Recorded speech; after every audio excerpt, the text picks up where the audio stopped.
चलिए आज की क्लास में हम देखने वाले हैं प्रश्नावली 1 का बी देखेंगे। उससे पहले उसका परिचय, उसमें क्या चीजें आपको मिलने वाली हैं। अभी तक हमने ये जाना, भैया ध्यान से समझिएगा, हमने ये तो जान लिया है कि रूट दो क्या है, अपरिमेय संख्या, ये हमने जान लिया है। लेकिन इसको सिद्ध करने की बात आएगी तो हम कैसे सिद्ध करेंगे वो आपको मिलने वाला है आगे। तो इसी प्रकार से जैसे रूट 2 को सिद्ध करेंगे वैसे रूट 3, रूट 5, रूट 7 सारी संख्याओं को हम अपरिमेय संख्या सिद्ध करने वाले हैं। तो इसको करने का एक फिक्स पैटर्न है, एक फिक्स तरीका है। एक दो सवाल आप अपने मन से लगा लो कि सारे सवाल खत्म हो जाएंगे इस प्रश्नावली को। ठीक है, तो चलिए स्टार्ट करते हैं। हमें क्या सिद्ध करना है भाई? सिद्ध कीजिए कि इसमें दिया है प्रश्नावली में, दूसरी सवाल दिया है कि रूट 5 एक अपरिमेय संख्या। तो हम रूट 5 की जगह रूट 2 ही सिद्ध कर लें, चाहे रूट 5 को ही आप देख लो। चलिए देखते हैं। आपको सिद्ध करना है कि सिद्ध करो भैया कि रूट 5 क्या है? अपरिमेय संख्या, अपरिमेय संख्या, अपरिमेय संख्या है। आपको सिद्ध करना है कि रूट 5 एक अपरिमेय संख्या है। तो यहां पे अगर आप गौर से देखोगे तो होता क्या है भाई? सबसे पहले जो तरीका है एकदम फिक्स तरीका है, इधर देखो। फिक्स तरीका यह है कि जब भी कभी ऐसी सवाल पूछे कि रूट 2, रूट 3, रूट 5, रूट 7 अपरिमेय संख्या सिद्ध करो, तो हम क्या मान लेंगे? इसको उल्टा मानेंगे। विरोधाभास का नियम इसे बोला जाता है। हम इसको उल्टा मान लेंगे। हमें सिद्ध करना है अपरिमेय, हम मान लेंगे कि ये परिमेय है। ठीक है, उसके बाद उस पर संक्रिया लगाते लगाते लास्ट में आपको ये दिखेगा कि जो हमने माना था परिमेय ना, वो गलत मान लिया था। आपको ऐसा लगेगा, एकदम हम फील करवा देंगे, आप सिर्फ देखते रहना ध्यान से।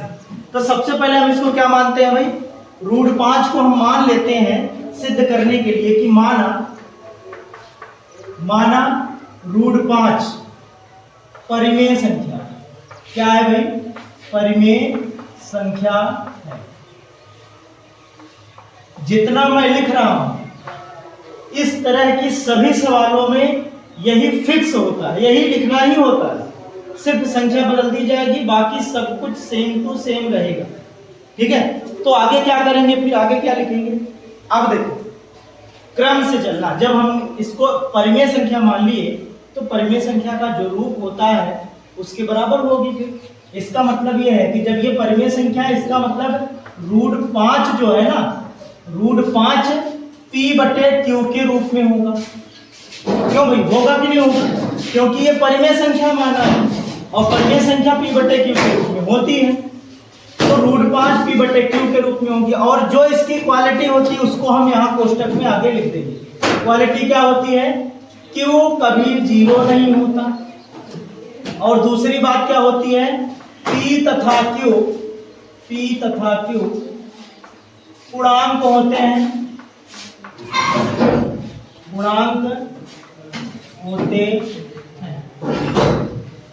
पूर्णांक होते हैं। और साथ ही साथ शुद्ध परिमेय संख्या की एक क्वालिटी और होती है कि p और q का मासा एक होता है। मतलब p और q के अभाज्य गुणनखंड में उभयनिष्ठ एक आता है। जैसे देखो, उदाहरण के लिए मैं आपको दिखा दूं। जैसे मान लो 2/3 है, तो 2 और 3 का मासा क्या होगा? 2 और 3 में कोई उभयनिष्ठ है क्या? क्या 2 और 3 कोई एक संख्या से कट जाएगा क्या? नहीं कटेगा। 3 किसी और से कटेगा, 2 किसी और से कटेगा, है ना? 7/8 कोई एक संख्या से कटेगा क्या? नहीं कटेगा। एक के अलावा और किसी से नहीं कटेगा। अर्थात 7 और 8 का मासा कितना होगा? 1। तो वही कह रहा है कि p तथा q पूर्णांक होने चाहिए और p और q का मासा 1 होना चाहिए। चाहे ये लिख दो आप, चाहे p और q सहअभाज्य संख्या होनी चाहिए। p और q क्या होनी चाहिए? या फिर p तथा q का उभयनिष्ठ गुणनखंड उभयनिष्ठ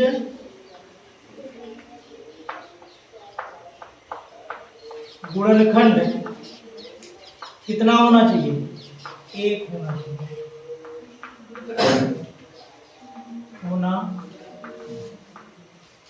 इतनी चीजें फिक्स रूप से आपको लिखनी ही पड़ेगी, ठीक है? इतना आपको लिखना ही पड़ेगा। देखो ये क्वालिटी है परिमेय संख्या की। हमने √5 को क्या कर लिया? परिमेय संख्या माना। हमें सिद्ध करना है √5 एक अपरिमेय संख्या है, तो हम क्या करेंगे? उल्टा मान लेंगे कि √5 परिमेय संख्या है, मान लिया। और अगर √5 परिमेय संख्या है तो वो P/Q के बराबर होगी, है ना? परिमेय संख्या ऐसी तो होती है। तो P और Q की क्वालिटी क्या होती है? Q 0 नहीं होना चाहिए, P तथा Q पूर्णांक होना चाहिए। और एक क्वालिटी और होती है, उदाहरण देके अभी अभी हमने समझाया कि P तथा Q का उभयनिष्ठ गुणनखंड 1 होना चाहिए। चाहे ये कह दो, चाहे ये कह दो कि P और Q का मासा 1 होना चाहिए, चाहे ये कह दो कि P और Q किसी एक संख्या से नहीं कटने चाहिए। बस इतनी सी बात। जो भी आपके मन में आए सो लिख देना, लेकिन इतना बगैर लिखे ये सवाल सिद्ध करना थोड़ा सा कठिन हो जाएगा, आप दिखा नहीं पाओगे। फिर उसके बाद क्या करेंगे? फिर हम दोनों पक्षों का क्या करते हैं? वर्ग करते हैं। दोनों पक्षों का वर्ग करने पर, वर्ग करने, जब आप वर्ग करोगे तो ये 5 बन जाएगा, और बराबर में ये कितना बन जाएगा भाई? P² बटा में Q² बन जाएगा, है ना? अब उसके बाद क्या करेंगे? गुणा कर दो। जब त्रियक गुणा करोगे तो ये P² बराबर कितना हो जाएगा? 5Q²। एक बात ये निकल के आए, यहां से क्या स्पष्ट होता है? यहां से स्पष्ट ये होता है कि P² एक संख्या है, P² एक संख्या है जो 5 से भी कटेगा और Q² से भी कटेगा। P² एक संख्या है। इस समीकरण से यह स्पष्ट होता है कि P² एक संख्या है जो 5 से भी कटेगा और Q² से भी कटेगा, है ना? अब यहां क्या होगा भाई? जैसे P² है, P² 5 से कट रहा है। अरे जैसे इधर उदाहरण के लिए देख लो, 36 एक संख्या है, 36 एक संख्या है जो 6 से भी कटेगा और कोई एक संख्या और से भी कट रहा है, जो 6 से भी कटेगा और कोई एक संख्या और से कट रहा है। तो ध्यान से देखो, नहीं 6 से कट रहा है, 3 से काट दो, 3 से कट रहा है और एक संख्या और है उससे भी कट रहा है। तो इसको हम लिख सकते हैं 6 का स्क्वायर एक संख्या है जो 3 से कट रहा है और साथ ही साथ x² से कट रहा है, ऐसा भी लिख सकते हैं।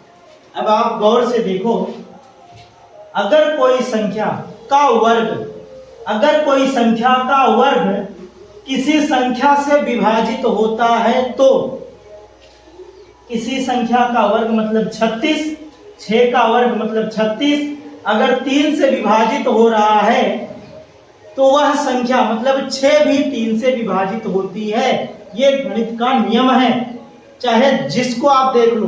जैसे 81 क्या है? 81 9 का वर्ग है ना, 81 9 का वर्ग है। अगर 81 3 से कटेगा, 81 3 से कटता है कि नहीं कटता? कटता है ना। तो ये कितने का वर्ग है? 9 का वर्ग है। तो 9 का वर्ग अगर 3 से कट रहा है तो 9 भी 3 से कटता है कि नहीं कटता? कटता है ना। चाहे जिसको आप ले लो, जैसे 5 का वर्ग, 5 का वर्ग अगर 5 से कटता है तो 5 भी तो 5 से कट जाएगा। ऐसे ही और कोई संख्या जैसे 64 है, 64 क्या है? 8 का वर्ग है। 8 का वर्ग अगर 2 से कट रहा है, 8 का वर्ग 64 2 से कटेगा ना। 8 का वर्ग अगर 64 से कट रहा है, सॉरी 8 का वर्ग अगर 2 से कट रहा है तो 8 भी 2 से कटेगा। मेरा कहने का मतलब किसी संख्या का वर्ग अगर कोई अदर संख्या से कटता है तो वह संख्या भी उस संख्या से विभाजित हो जाती है। तो यहां वही चीज लिखा गया है, P² मतलब P एक संख्या है जिसका वर्ग 5 से कट रहा है, इसका मतलब P भी 5 से कटेगा। मेरा पूरा कहने का मतलब ये है। तो इस बात को यहां लिखना पड़ेगा आपको, एकदम फिक्स पैटर्न जो चल रहा है यही चलेगा हमेशा, और नियम से चल रहा है, कोई फर्जी चीज नहीं उठा के रखा गया। यहां आप लिखोगे क्योंकि पी स्क्वायर 5 से विभाज्य है, तब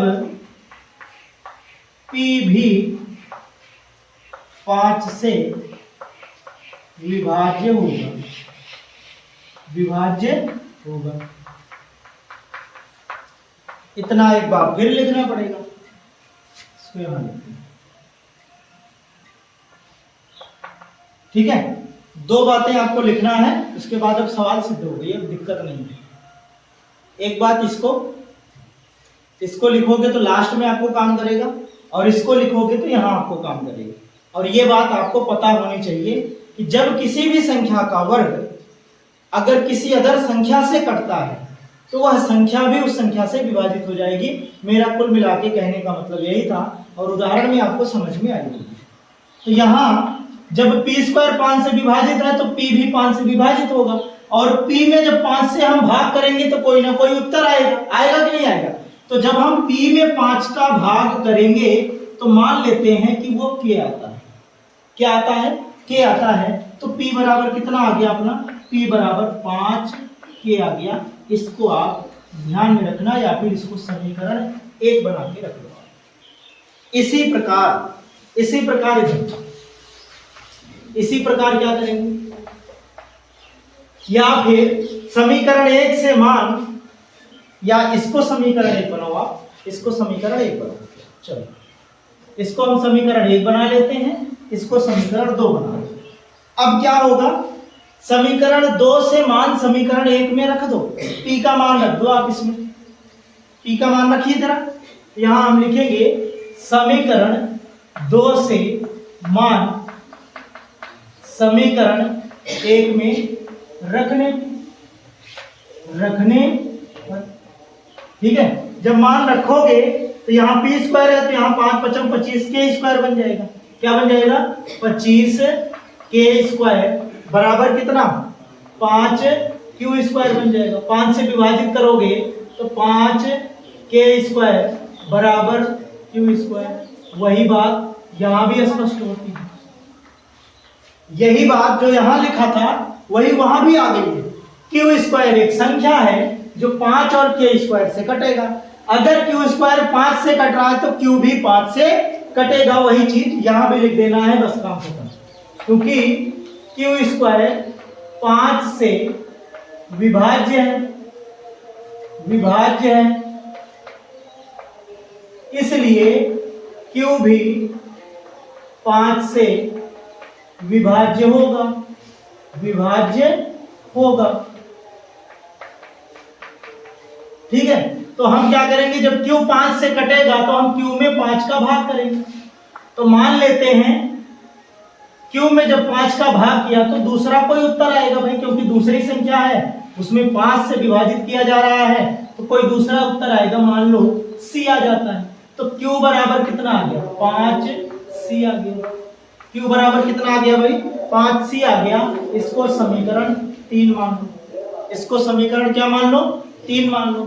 अब उसके बाद देखो गौर से, समीकरण 2 और समीकरण 3 को देख लो गौर से। p और q क्या आया है? हमने यहाँ p और q को क्या माना था कि उभयनिष्ठ गुणनखंड 1 होना चाहिए, यही माना था ना। p और q को क्या माना था हमने? उभयनिष्ठ गुणनखंड 1 होना चाहिए। लेकिन यहाँ क्या आ गया p और q में? p और q को आप गौर से देखो तो उभयनिष्ठ गुणनखंड 5 आ रहा है। कितना आ रहा है? 5। 1 नहीं आ रहा है, कितना आ रहा है? 5 आ रहा है। और ऐसी संख्याएं सहभाज्य नहीं होती, और अगर सहभाज्य नहीं होगा तो फिर ये परिमेय संख्या भी नहीं है, ये आपको बताना है। यहां पे आपको लिखना पड़ेगा कि p और q, परिमेय संख्या में p और q सहअभाज्य होना चाहिए, या फिर उभयनिष्ठ गुणनखंड 1 होना चाहिए। लेकिन p और q में उभयनिष्ठ गुणनखंड देख लो, इसमें भी 5 है उसमें भी 5 है, इसका मतलब उभयनिष्ठ गुणनखंड कितना हुआ? 5 हुआ, और उभयनिष्ठ गुणनखंड 5 हुआ। इसका मतलब P और Q 5 से विभाजित हो जाएंगे, और P और Q जब 5 से विभाजित हो जाएंगे तो फिर ये सहभाज्य नहीं हुए, और सहभाज्य नहीं हुए तो जो हमने माना था कि √5P/Q मतलब परिमेय संख्या होगी, वो गलत मान लिया था। यहां आपको लग रहा है कि हमने वहां गलती की थी, इसलिए यहां उत्तर सही नहीं आ रहा। विरोधाभास यहां लग रहा है कि नहीं? हमने उल्टा माना था कि नहीं माना था? यहां हमने परिमेय संख्या मान लिया, और परिमेय संख्या की शर्त आगे P और Q पूरा नहीं कर रहे हैं, और P और Q अगर परिमेय संख्या की शर्त पूरा नहीं कर रहे हैं, इसका मतलब परिमेय संख्या है नहीं, और परिमेय संख्या नहीं है तो उसके साथ जो बैठा है √5 भी परिमेय संख्या नहीं है। और परिमेय संख्या कोई संख्या परिमेय संख्या नहीं होती है तो फिर क्या होती है? सीधा अपरिमेय होती है। तो इतना आपको यहाँ लिखना पड़ेगा, तो यहाँ तक आप नोट करिए। चलो अगली सवाल देखो भाई। अगली सवाल मतलब इसी पर आधारित एक सवाल बनने वाली है।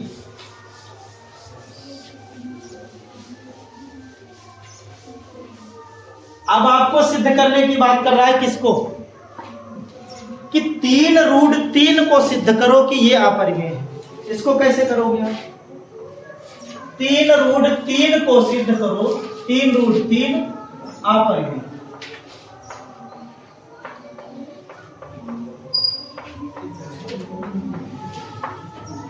तीन √3 को सिद्ध करो कि ये अपरिमेय। यहां भी विरोधाभास लगाना है, लेकिन कैसे लगाओगे? पूरा रामायण यहां नहीं लिखना है कि √3 को आप सिद्ध करिए अपरिमेय, तब बताइए कि हाँ उससे जो गुणा हो रहा है अपरिमेय ही आएगा। ऐसा कुछ नहीं करना है। जब ऐसी संख्याएं आपको देखने को मिले तो बहुत आसान भाषा में 3 शब्दों में इसको काम खत्म कर सकते हो। यहाँ पहला काम आपको करना है कि माना 3√3 अपरिमेय सिद्ध करना है, तो मान लो कि ये भैया परिमेय है। ये क्या है? परिमेय। तो परिमेय जब मानोगे कि ये परिमेय है तो ये P/Q के रूप में होना चाहिए फिर। तो हमने इसको P/Q के रूप में लिख दिया। और इसको जब पक्षांतर करोगे आप तो ये √3 के बराबर में P/3 समझ गए? हमने इधर इसको क्या माना था? परिमेय माना था। इधर अभी ये क्या बना है?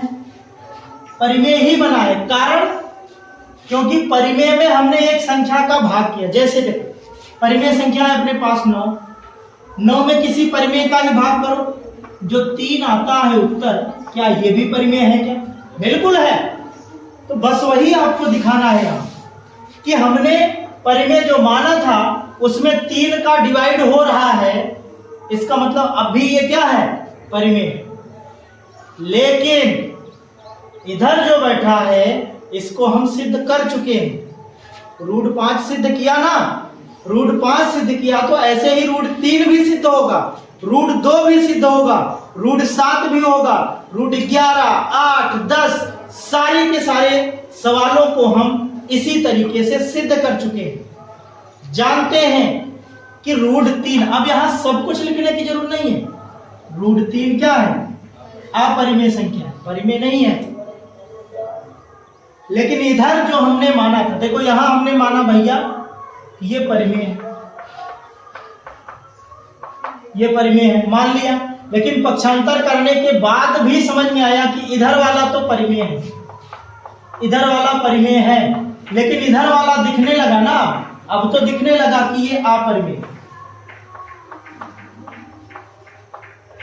इसको हमने माना है कि परिमेय है, और ये अब दिखने लगा कि ये अपरिमेय है। तो अपरिमेय के बराबर में जो बैठा है, अपरिमेय संख्या के बराबर में जो बैठा है वो परिमेय हो सकता है क्या कभी? अपरिमेय संख्या और परिमेय संख्या बराबर हो सकती है क्या? कभी नहीं हो सकती, दोनों अलग अलग चीजें हैं। तो अपरिमेय के बराबर में जो बैठा है वो परिमेय कैसे होगा? इसका मतलब यहां भी जो हमने माना है वो गड़बड़ माना, यहां भी जो हमने परिमेय मान लिया था वो गलत मान लिया। तो इसमें और ज्यादा कुछ लिखना ही नहीं है। यहां तक लिखने के बाद आपको लिखना है कि हम जानते हैं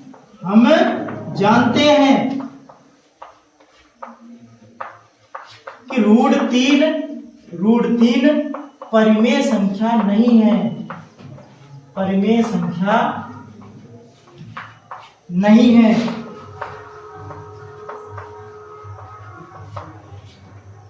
हम जानते हैं कि रूट 3 परिमेय संख्या नहीं है, इसलिए P बटा में 3Q भी परिमेय संख्या नहीं होगी, परिमेय संख्या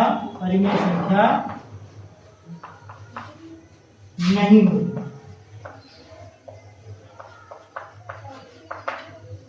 अतः यहां लिख देना, अतः विरोधाभास नियम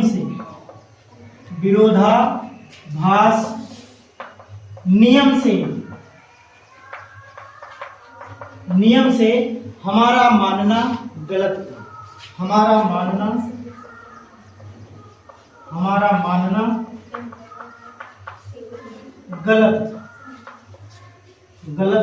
था।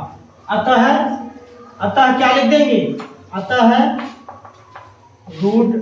तीन रूट तीन परिमेय नहीं, इसमें ज्यादा कुछ नहीं। इसमें बस समझने वाली बात है कि हम इसको भाई जब भी आपको अपरिमेय सिद्ध करने की बात करेगा तब उसको आप परिमेय मान लेना, उल्टा मानोगे। जब परिमेय मानोगे तो ये फिर P बटे Q के रूप में होगा। फिर हम इधर वाली संख्या को पक्षांतर करेंगे, पक्षांतर कर दिए तो इधर अपरिमेय सीधा दिखने लगा, और इधर का जो है वो तो परिमेय है। इसका मतलब ये है कि अपरिमेय के बराबर में परिमेय तो हो नहीं सकता। इसका मतलब जो दिख रहा है वो तो सही है भैया, लेकिन जो हमने माना था वो गड़बड़ मान लिया था। समझ रहे? तो वही चीज हमने यहाँ लिख दिया है, इसको आप नोट कर लो। जब ऐसी सवाल मिलेगी तो आपको ऐसे करना है, 3 लाइन में काम खत्म। मेन मुद्दा कहाँ होता है? मेन मुद्दा इसमें होता है कि आप इसको लिखना क्या, ये लिखना। समझ गए? एकदम कॉन्सेप्ट से है, कोई दिक्कत नहीं है, सब कुछ एकदम क्लियर है। बस आपको एक बार सोचने की जरूरत है कि हाँ कैसे बताया जा रहा है। ठीक है, इसको नोट कर लीजिए।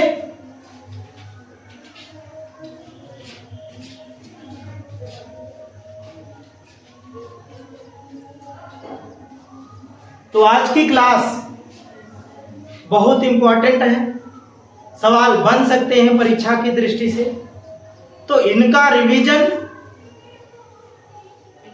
आप एक बार जरूर कर लेना। बगैर रिवीजन के ये बातें आपके दिमाग में नहीं बन पाएंगी। और ये जरूर सोचना कि हमने आपको किस कॉन्सेप्ट से बताया था, तभी ये याद हो पाएगा, बाकी आपको याद भी नहीं होगा, भूल जाओगे बार बार। सारा कुछ नियम से है, बस किसके बाद किसको रखना है, क्या लिखना है, हमें यही आपको ध्यान रखना है। तो आज की क्लास में बस इतना ही रखिए, और इसमें अब कोई सवाल ऐसी नहीं बची है जो आपको ना आए। सब में यही चीज दिखाना है, ये वाला सब में दिखाना है। तो इसको आप अच्छे से समझ लेना। बाकी कल की क्लास में अगली प्रश्नावली से हम स्टार्ट करेंगे।